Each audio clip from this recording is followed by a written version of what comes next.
Karen screams at me for banning her thieving son. For context, I work nights in a gas station. About a week ago, a couple of kids, probably no more than 15 to 16 years old, who are semi-regulars, as in I've seen them a few times before but not often enough to know them, came in around 2 a.m. and pulled a runner on me with around $30 in drinks and snacks. As I'm not allowed to chase shoplifters, I do what's required and leave a note for my boss so she can pull the tapes and post the pictures for us so we can tell them to get out if they're ever stupid enough to come back. You wouldn't believe how many thieves actually are, in fact, stupid enough to come back. These two morons in particular. Welp, 2 days ago I'm working my only weekly day shift, and who should walk in but my pair of thieves? And who do they have with them? One of their mothers. I immediately buckle down and tell them they need to go now. The following is how the conversation went. The two thieves walk in. You two need to go right now. For what? We didn't even do anything.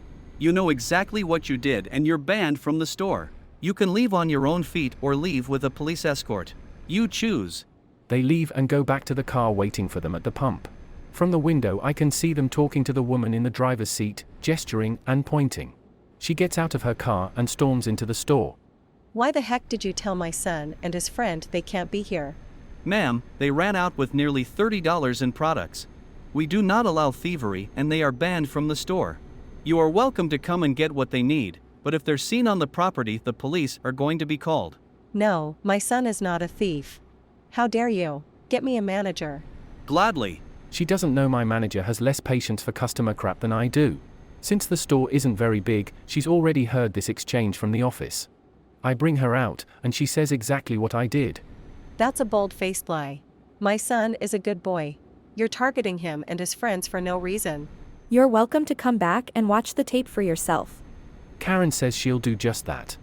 And once I have proof you're lying, I'll be expecting this little to be fired. AM brings Karen into the office, I accompany them. Being the assistant, it's both part of my job and a joyful experience to watch Karen's face fall when she finds out her good boy is a rotten thief. AM plays the tape and Karen's son and his friend, clearly identifiable as their only means of a disguise, was their school track hoodies pulled up over their hair. Folks, they had their freaking names on the back. They were wearing the hoodies as they sat in the car waiting. The Karen was too stunned to speak at first, but eventually remembered how to Karen and stormed out shrieking that she'd be calling corporate. For what? Who knows? But she's calling anyway. Wow, Karen really needs to get a grip. It's not the store's fault that her precious little thief got caught stealing. Instead of taking responsibility for her son's actions, she decides to throw a fit and accuse everyone else of lying. It's people like her that make retail workers dread going to work. I hope corporate sees through her nonsense and doesn't give in to her entitled demands. It's time for Karen to wake up and realize that her son's actions have consequences. Entitled kid chokes me while his mom is watching, then tries to make me give him my PS4 because I punched him, and so it begins. One summer day last year, I had just turned 14, I was playing some basketball with these two kids from my neighborhood in their driveway. Their family is pretty rich, so they have a fully paved driveway big enough to be a sizable court. It's just me and them for about half an hour, until Satan's son himself came over from down the street. This kid is the really stereotypical little who made the select soccer team 3 years ago, and still thinks that he runs the place. So we let him join the game and everything is fine for a bit. I'm a little bit on the, bigger side, but I'm really strong, so I play really well as a center, posting up and that. And the entitled kid is guarding me and he's getting worked. He's shorter and not as strong, so he's getting dominated. Here's the major incident. I've just grabbed a loose ball and I'm running back towards the basket, the other kid gets back before me and stops my drive, so I start to back him down again. He must have just been really frustrated by him not getting a chance on defense, so he thinks up a plan. At this point I was wearing a hoodie and the grabs my hood from behind and pulls as hard as he can.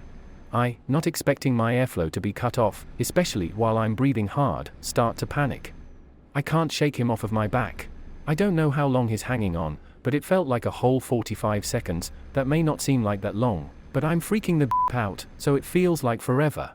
An eternity later, his grip loosens and I finally get him off. I'm effing fired up, so I punched him right in the nose. Definitely not as hard as I could, but it certainly would have hurt a lot. This little however, he drops like he's out cold, meanwhile I'm on my knees trying to get my breath back. his bawling his eyes out, his rolling and screaming and all that, being the melodramatic turd that he is. But his mom is running over, and it was that moment where I knew I was Now, sometime between when he started and when I socked him, his mother came out, but she's the typical, I want to speak to the manager, white upper middle class mom, who volunteers to be the head of the PTA every year and goes to Starbucks 20 times a day, and the EK is very much her son. Oh my god. EK, are you okay? What did you do to him? He just nearly choked me out, so I punched him. Why would you do that? You're so much bigger than him. But he was choking me out. Come on, dude, you've got to be more mature about this. What do you expect me to do? Apologize to him for making him choke me? This whole thing goes on for a while until the neighbors step in to try to protect me. OP really didn't do anything wrong. Yeah, he didn't even hit him that hard. But OP shouldn't be hitting people in the first place. Especially not my son. Yes, she actually said especially not my son. But it was basically a trade-off. Why are you guys trying to protect him? You should probably go inside, you don't know what you're talking about. They keep trying to help me out, but to no avail. This just goes around for another 5 minutes before EK finally gets up and limps back to his house. I go home cause I'm sick of this and I'm tired. The next day, I try to go back over, but the EK is there already. Neither of his parents' cars are there, so I assume that he's staying at the neighbor kid's house until they come back. I decide to go back inside because I don't want to interact with him. A couple hours later, EK shows up at our door with his mom standing at the gate of our fence. Hi OP, I was just coming over to say sorry for choking you yesterday. I won't ever do it again. Okay, thanks. I'm sorry that I punched you. At this point, my mom comes to see who I'm talking to and she asks what's going on. EM pipes up and says, We are here for your forgiveness gift. My what? Your forgiveness gift. It's a tradition in our family that the person who apologizes last has to give the other person something to make up for it. Excuse me? What's going on? I explain what happened, and as I explain what happened, she seems to get more and more disgusted by the situation. I finish explaining and turn back to EK, who had tried to correct my story while I was explaining it to my mom, saying things like, He punched me twice in the face, and then kicked me in the nuts while I was crying on the ground. My mom is basically a bomb-sniffing dog for lies, so I can see from her face that she knows that's I turn back to EK. I'm sorry, but we don't do forgiveness gifts in this family. We do in this one. EK, pick something out. EK looked around and saw my PS4, and he points at it. Mommy, I want that. Keep in mind that this kid is just about a year younger than I am, too old for mommy, too old for this whole situation in my opinion. EM walks up to our door and sees it's my PS4. Great, we'll take that as our gift. My mom, with steam billowing out of her ears, slams the door in their faces and quickly locks it. They start pounding on the door so hard that it sounds like they are trying to break it down. We leave the door, but they stay there pounding on the door for at least another 5 minutes before finally leaving. I still leave my neighbor's house anytime I see him walking down the block. This story is a perfect example of how entitlement and poor parenting can lead to disastrous consequences.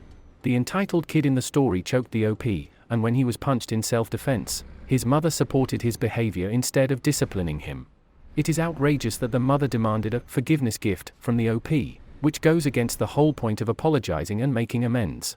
The OP did nothing wrong, and it is disheartening to see how the mother, an entitled kid, twisted the story to make the OP look like the aggressor. The OP showed maturity by apologizing, but it's unfortunate that the same can't be said for the entitled kid and his mother. It's essential to teach kids about accountability and respect for others, and this story highlights why it's crucial to do so. Thanks for watching.